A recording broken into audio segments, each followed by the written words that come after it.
Greetings, you know my name. Whispered in horror, etched in infamy. I was the chancellor turned dictator, the man whose words led nations, whose hatred tore them apart. I shaped the 20th century not through brilliance or benevolence, but through will, cruelty, and the insidious power of a lie repeated until believed. This is not a tale of greatness. It is a chilling warning of how easily a world can tip into darkness when lies are embraced as truth. My name is Adolf Hitler, and this is my life as I lived it.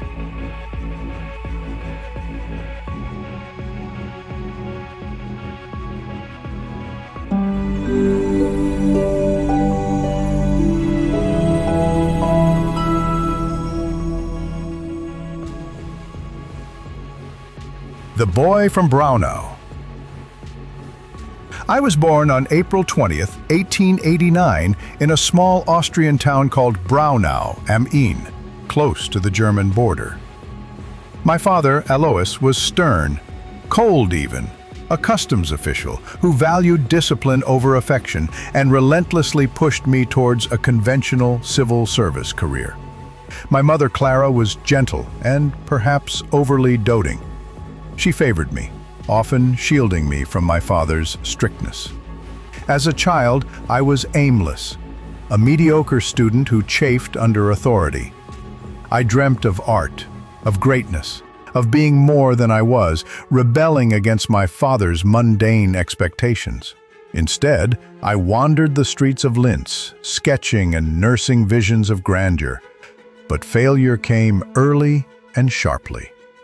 Twice I was rejected by the prestigious Academy of Fine Arts Vienna, first in 1907, then again in 1908. They told me I had no talent for painting people, that my architectural drawings were better. Dramatically, I was utterly humiliated. It was then that a profound bitterness began to fester within me, toward the professors, toward the rigid academic system, and increasingly, toward the foreign faces and diverse cultures I encountered in the bustling, multi-ethnic city. A deep-seated poison took root in me. I called it purpose. From vagabond to soldier. After my mother's death and my second rejection from the academy, I drifted through Vienna, living a squalid existence. I was often homeless, surviving in men's shelters, sketching city scenes, and selling hand-painted postcards to scrape by. It was in these desperate years, between 1909 and 1913, that I plunged into a cesspool of radical ideas prevalent in the city's fringes. I devoured anti-Semitic pamphlets, embraced extreme German nationalism, and absorbed theories of racial purity and social Darwinism. The city became my dark education, not in compassion or culture, but in resentment, conspiracy, and hatred. I convinced myself that, quote, Jewish Marxism was destroying Europe, and that the Habsburg Empire was too diverse, not truly German. When the Great War, the war to end all wars, erupted in 1914, I saw an escape from my pathetic life and a chance for purpose.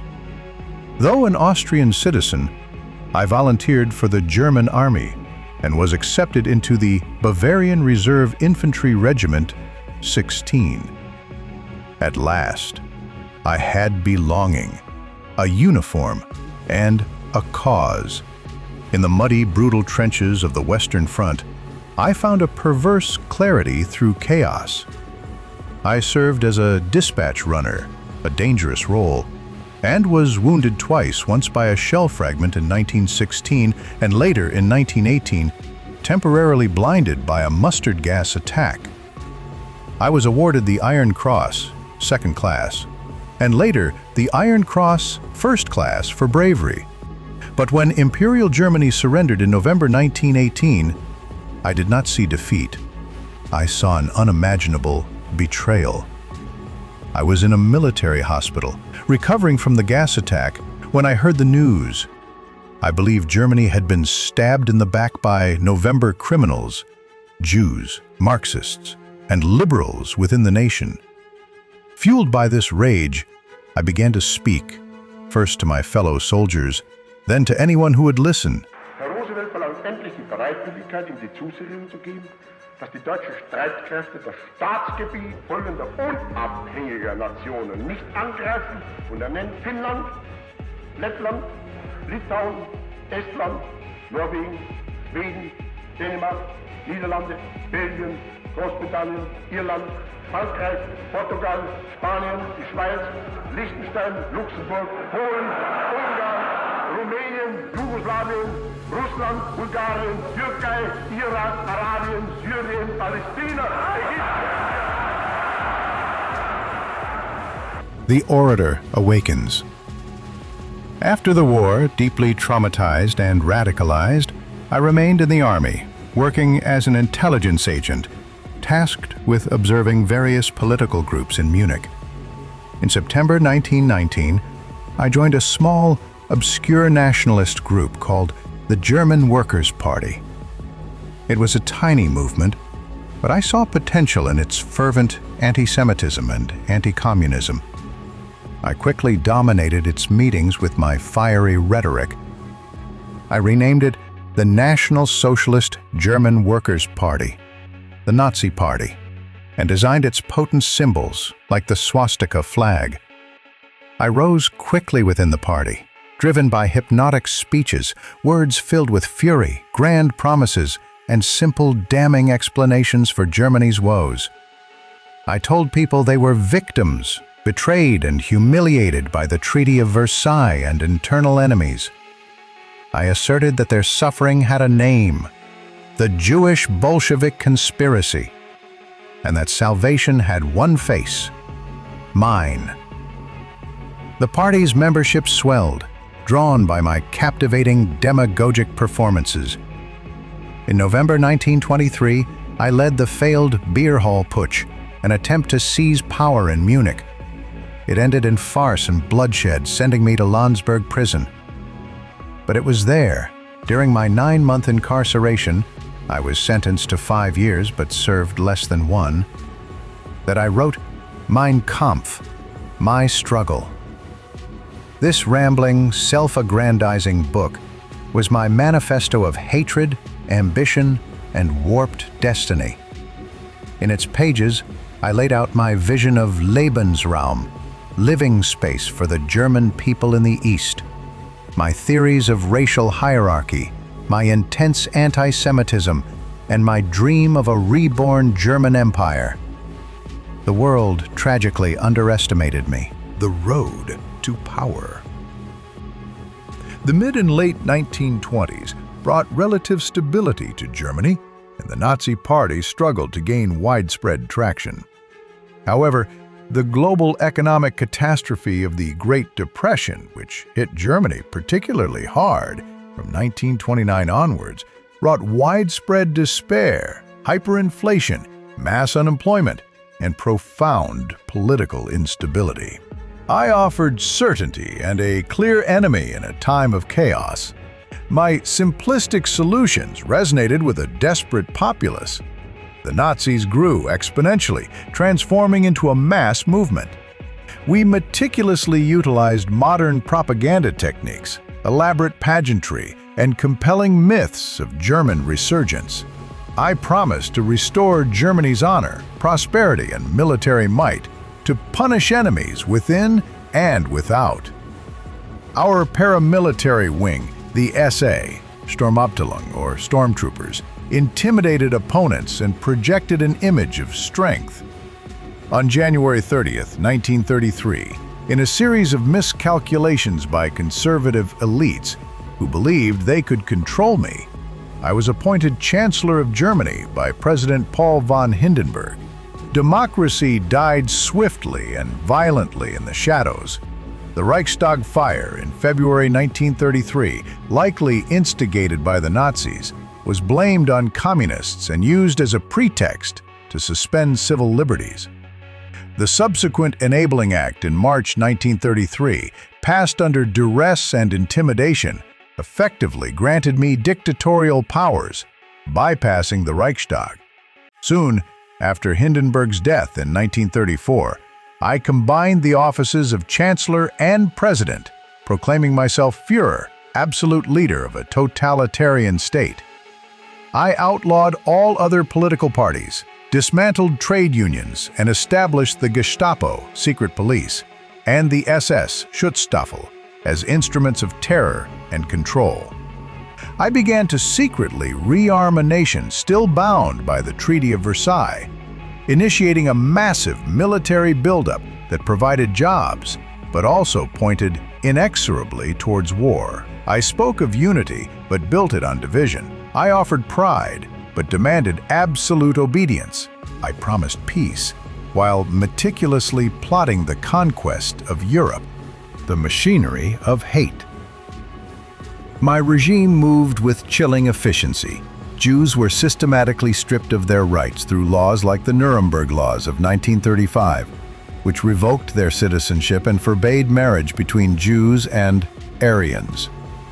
Books deemed un-German were publicly burned. Political opponents, dissidents, and anyone who dared speak against the regime vanished into the first concentration camps established, such as Dachau. The Gestapo listened. Spies were everywhere, and the SS enforced my will with brutal efficiency. On November 9 through 10, 1938, Kristallnacht, the night of broken glass, shattered any remaining illusions for the world. Synagogues across Germany were burned, Jewish businesses looted, and thousands of Jews were arrested and sent to concentration camps.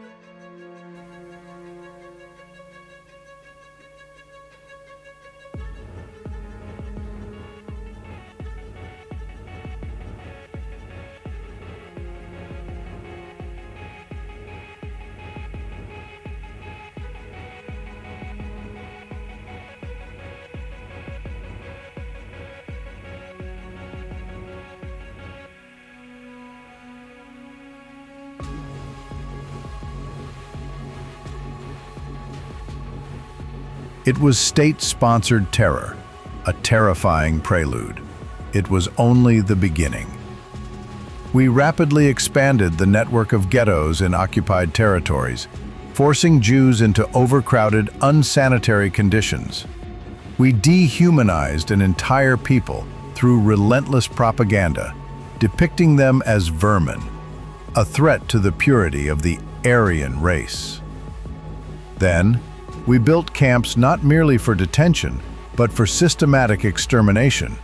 Auschwitz-Birkenau, Treblinka, Sobibor, Belzec, Chelmno, Majdanek. The final solution to the Jewish question was formulated at the Wannsee Conference in January 1942. It was a cold, bureaucratic plan for genocide. 6 million Jews, millions of others, Roma, Sinti, homosexuals, disabled people, Soviet prisoners of war, political dissidents, Poles and Slavs, were murdered in what became known as the Holocaust. These were not just numbers, they were individual lives, families, futures. Erased by a perverse ideology, we filmed it, meticulously documented it, as if it were a matter of efficient order.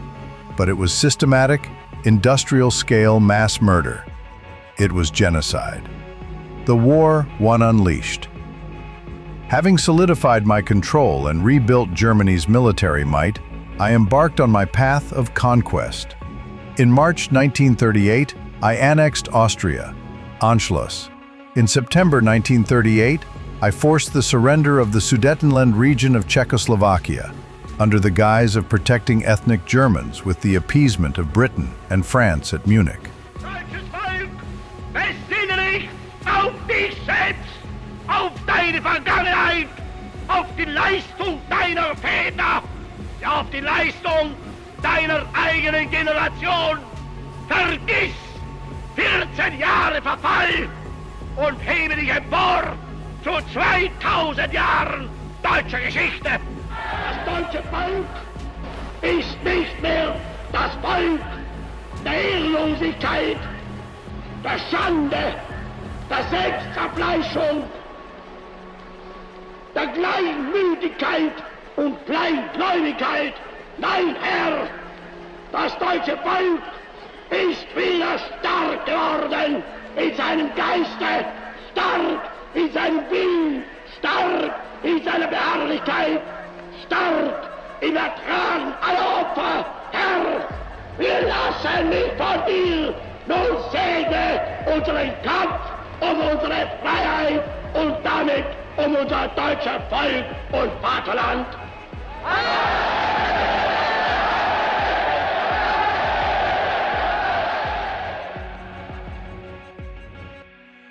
In March 1939, I swallowed the rest of Czechoslovakia.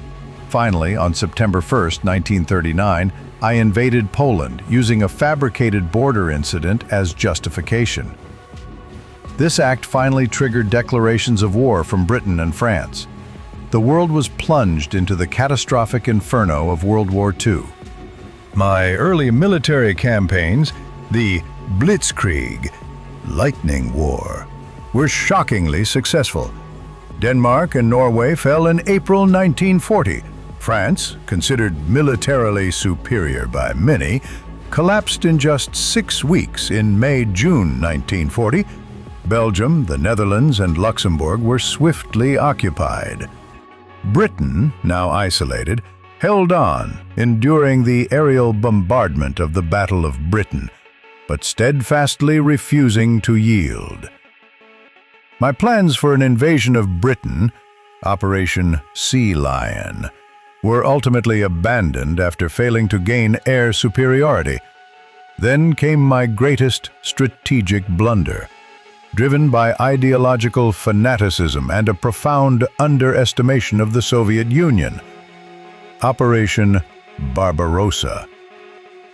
On June 22, 1941, I launched a massive, surprise invasion of the Soviet Union, tearing up the non-aggression pact I had signed with Stalin in 1939. I believed in German racial supremacy and dismissed the vastness of Russia, its brutal winters, its immense human reserves, and the iron will of its people. My armies, initially triumphant, quickly bogged down. The brutal Eastern Front became a meat grinder, consuming millions of German lives and vast resources. The decisive defeat at Stalingrad in early 1943, where the German Sixth Army was encircled and annihilated, marked a turning point. From then on, despite my increasingly delusional pronouncements, the initiative inexorably shifted to the Soviets. Concurrently, my war on the Western Front continued. The United States entered the war after the attack on Pearl Harbor in December 1941, bringing immense industrial and military might to the Allied cause. Allied bombing campaigns systematically pulverized German cities, turning them into rubble and shattering the morale of the civilian population. In North Africa, my Africa Corps, led by Rommel, was eventually defeated. In July 1943, the Allies invaded Sicily and then mainland Italy, leading to Mussolini's overthrow. On June 6, 1944, D-Day, the Allies launched the massive Normandy landings, opening a decisive second front in Western Europe. My armies, depleted and facing overwhelming forces, were pushed back relentlessly. The Battle of the Bulge in December 1944, a desperate last-gasp offensive, ultimately failed. As the Allies closed in from the west and the Soviets from the east, I hid behind increasingly frantic speeches and baseless delusions of victory. Bombs fell relentlessly on Berlin. My cities burned. My armies collapsed, but I refused to yield. I sent boys and old men to die for a dream already dead. A 1,000-year Reich that lasted a mere 12. The bunker and the end. By early 1945, the Thousand-Year Reich was utter rubble. My allies were gone, Italy had surrendered, Japan was fighting a losing battle in the Pacific. My people were starving, their cities destroyed.